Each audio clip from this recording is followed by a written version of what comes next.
Dzień dobry drodzy Państwo, witam Was serdecznie znowu z Hiszpanii, tak bym mógł powiedzieć i nawet mógłbym powiedzieć, że witam Was znowu na spotkaniu z Ridleyem Griffinem, ale Griffin, którego dzisiaj obejrzycie i Griffin, z powodu którego jesteśmy w Hiszpanii, to trochę inny Griffin niż ten, który miał swoją premierę już nieco ponad rok temu. Bo jestem tutaj w Hiszpanii pod Tarragoną z okazji premiery nowej wersji, w zasadzie nowej odmiany roweru do wszystkiego, zdaniem Ridleya, czyli nowego Ridleya Griffina RS-a. Miałem okazję na tym rowerze tutaj pojeździć przez parę dni w jego różnych wariantach, bardzo mocno różnych, co zobaczycie w tym i w następnych materiałach, ale dzisiaj zaczniemy od tego roweru, który w zasadzie otwiera ten temat, czyli jaki jest nowy Ridley Griffin RS.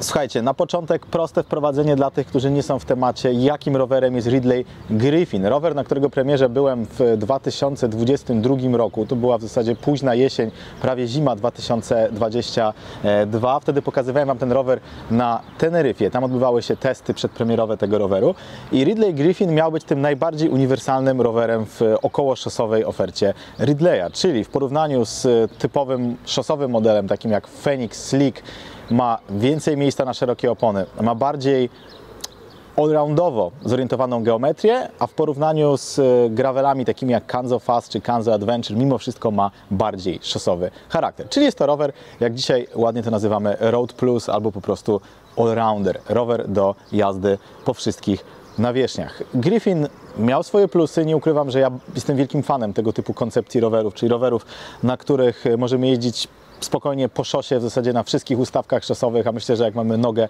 to jesteśmy w stanie wygrywać wyścigi, a z drugiej strony możemy założyć szersze opony i traktować ten rower jako gravel, albo po prostu jest to ten typ roweru, który możecie zabrać z 2 kompletami opon albo kół, na przykład na wyjazd szosowy w Alpy, przy okazji zaliczyć szosowy wyścig, a potem sobie założyć te szersze opony i pośmigać gdzieś po szutrach.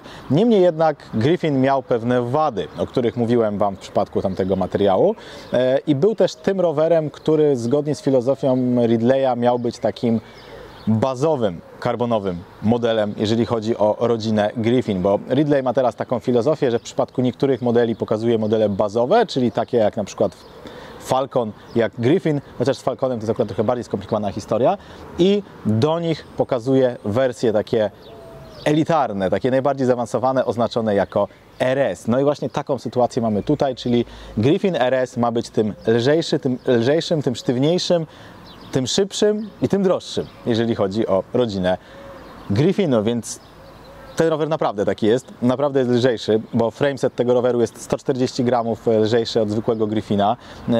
Jest sztywniejszy, jest szybszy, co sprawdziłem tutaj podczas tych testów, i jest też droższy. Natomiast różnice oczywiście nie są tylko takie i teraz kilka słów o tych różnicach, czym ten rower się różni.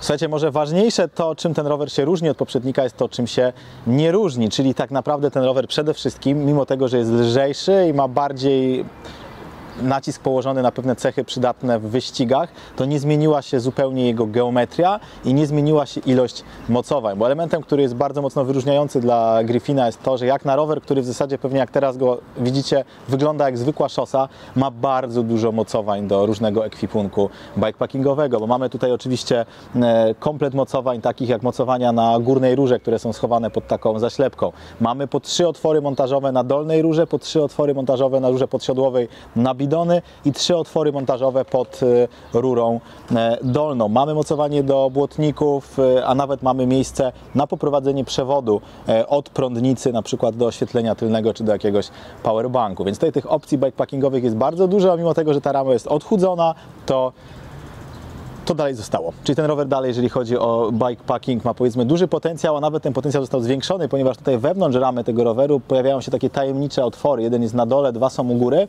i to są otwory, które pozwalają na zamontowanie dedykowanych toreb, takich aero-bikepackingowych toreb. W ogóle Ridley pracuje nad czymś takim z Apidurą, nie wiem, czy to już jest dostępne, czy będą tutaj pasowały wszystkie torby, ale jest też taki pomysł, żeby tutaj wypełnić te powierzchnie, środek trójkąta ramy tego typu torbami, więc dalej mamy bardzo dużo możliwości bikepackingowych i co najciekawsze, dalej mamy bardzo dużo miejsca na opony. I tutaj właśnie pojawia się ciekawy temat, ponieważ tego miejsca na opony jest więcej niż w normalnym Griffinie.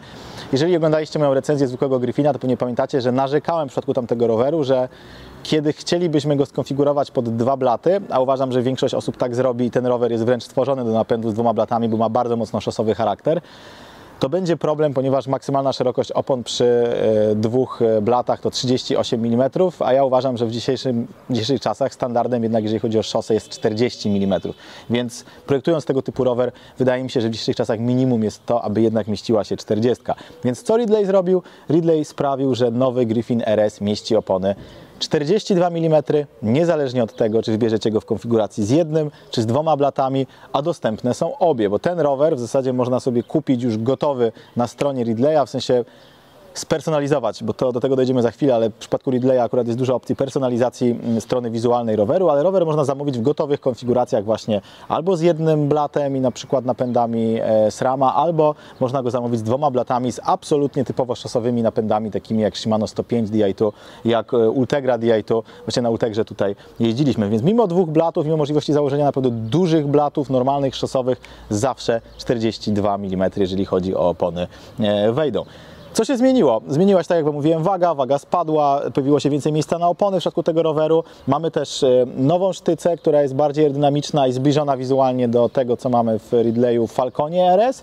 I mamy nowy widelec, który też na początku zastanawiałem się, czy to nie jest po prostu widelec z Falcona, tylko troszeczkę poszerzony. Nie, to jest widelec, tak jak mówiłem, z tym miejscem na kable od prądnicy. Natomiast co ten widelec ma wspólnego z Falconem?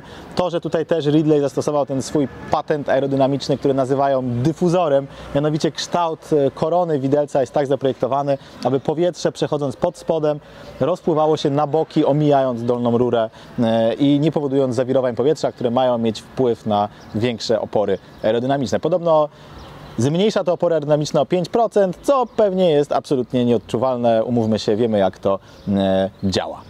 Rozmiary. W przypadku tego roweru, rower, który stoi obok mnie, jest rowerem w rozmiarze S i tak naprawdę to byłby rower, na którym czułbym się najlepiej. Ja podczas testów specjalnie, żeby trochę zmienić temat, jeździłem na rozmiarze M, zarówno jeżeli chodzi o ten rower w wersji szosowej, w wersji gravelowej. Zobaczycie w kolejnych odcinkach, jak testowaliśmy te rowery tutaj w okolicy Tarragony. Zobaczycie jazdę szosową, zobaczycie jazdę gravelową. Tam jeździłem na MC i na MC przy moim wzroście 1,78 m też mogłem bez problemu znaleźć dobrą pozycję za kierownicą. Natomiast jeżeli chcielibyście wykorzystać ten rower przy moim wzroście tak bardziej sportowo, bardziej wyścigowo, to fajnie jest dobrać sobie S-kę, wtedy na przykład w konfiguratorze wybrać trochę dłuższy mostek. Zresztą nawet i bez tego moim zdaniem S-ka byłaby fajniejsza, bo byłaby bardziej zwinna wizualnie, no po prostu to jest S-ka, więc ten rower wygląda naprawdę bardzo, bardzo dynamicznie i zwinnie i podejrzewam, że większość z Was, która nie znałaby tematu związanego z tym rowerem, nie wiedziała, że tutaj można wsadzić tak szerokie opony, to patrząc z tej Waszej perspektywy teraz, ten rower wygląda po prostu jak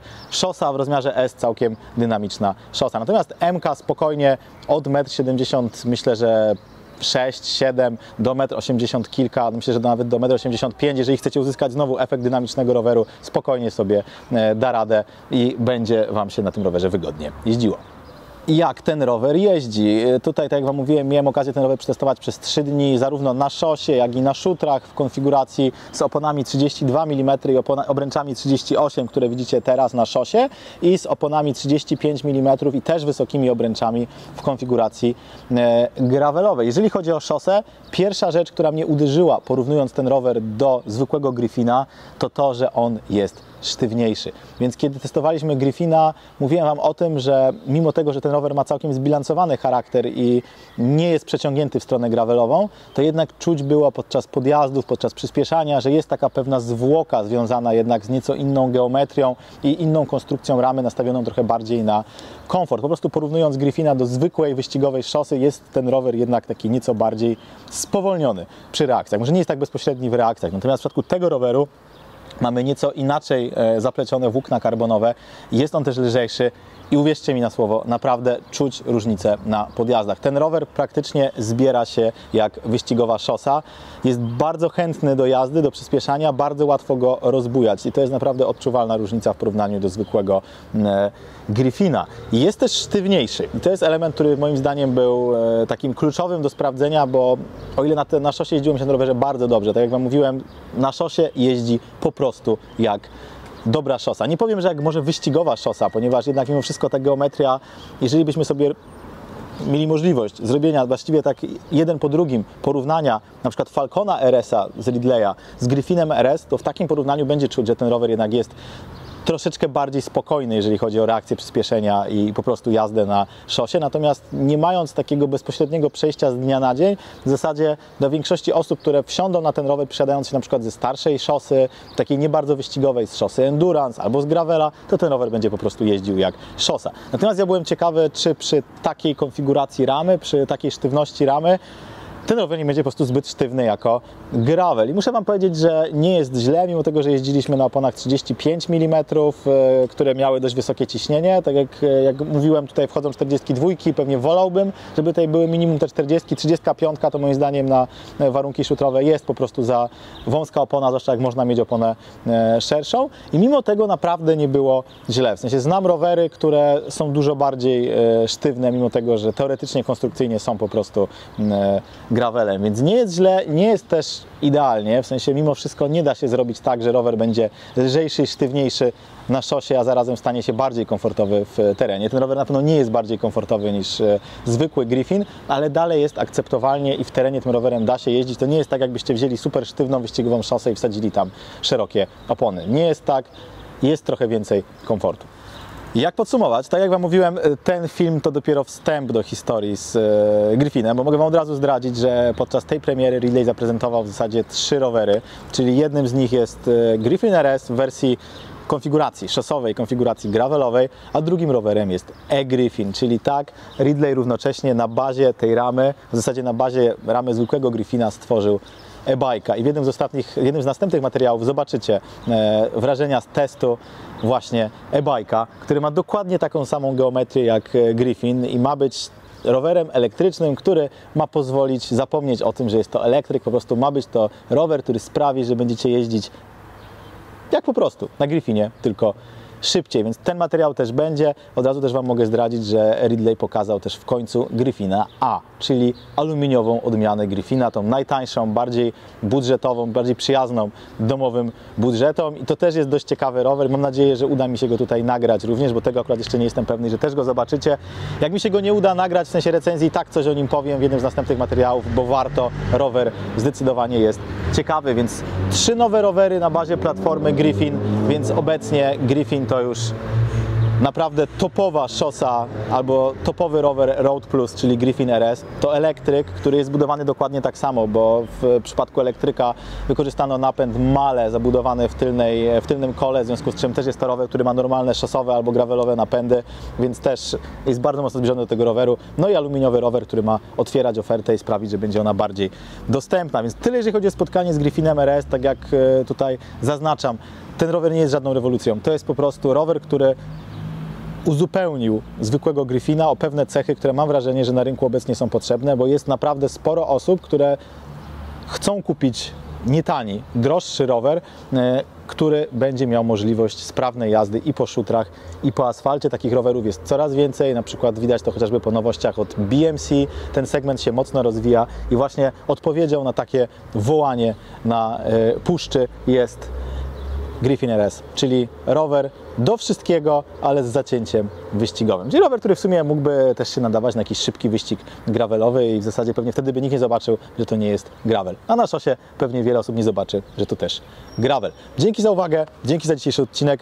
Oglądajcie następne, pamiętajcie o subskrypcji Bike Show i kliknięciu sobie tego dzwoneczka w górę, bo będziemy się widzieć jeszcze z tym rowerem i wrażeniami z jazdy i z jego elektrycznym i aluminiowym bratem.